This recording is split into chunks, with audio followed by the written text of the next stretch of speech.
of the group stage as the very last best of one, the deciders match of Group B.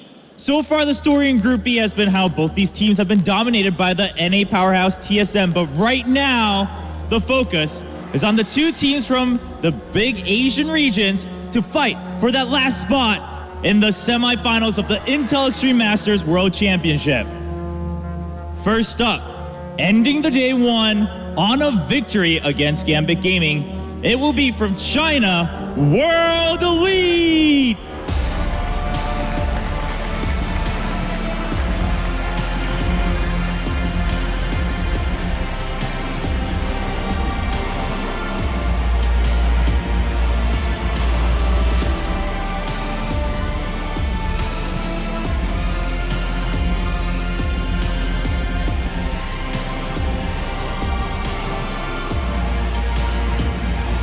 And their opponents hailing from Korea, trying to still uphold that reputation that Korea has in League of Legends esports. It's going to be CJ Entus!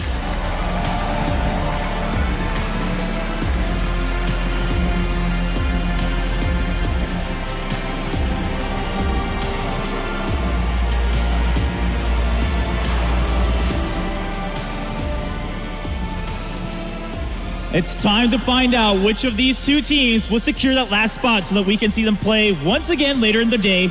We'll go right back at it to the expert desk. Thank you very much, Chobra. Do we want to pick up where we left off in terms of picks and bans? Shy, Luca, that matchup, Crumbs. Good. Yeah, and we saw him try to tackle the Hecarim top yesterday, and it was underwhelming, to say the least. You know, he was kind of ulting in, just saying, "I'm here, guys. You know, put me in the camera. The team is going like this. Put me in the camera shot. I can be a part of the team." But the Maokai again, just I feel like Luke and Stake are kind of the same boat. You don't get the Maokai and be really useful, even though it's not such a difficult champion to play. And I think that CJ should target that out and recognize that as one of the conditions that caused their defeat against TSM. I actually wanted to just touch back on the jungle matchup and Spirit that, you know, he's kind of fallen a long way since, you know, World Championship semi-final, in my opinion.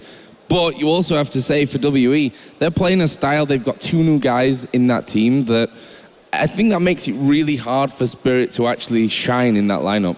Well, I mean, he has been individually very dominant, but yeah, in terms of the team fighting, obviously there's still a lot of bugs to be worked out of that system at the moment. You're dealing with players speaking to each other in two languages, right? They're trying to communicate ideas, unused to each other's playing styles. So I think it's going to be hard. That said, I think Ambition has been caught out a lot of times in the games that we've seen him play so far. He's been generally fine in team fights, but sometimes he's in dark parts of the map, and it does cause kills that really aren't necessary. Well, we are going to be getting into bans and picks here. My question is, are CJ going to let the Diana through, which CA has been playing here? And looked, especially in game number 2 yesterday, in that victory over Gambit, looked pretty damn solid with, I can tell you that the first ban actually out for Team WE was the Lulu. No surprise. Yeah, you cannot let the same composition that they managed to run against Gambit go through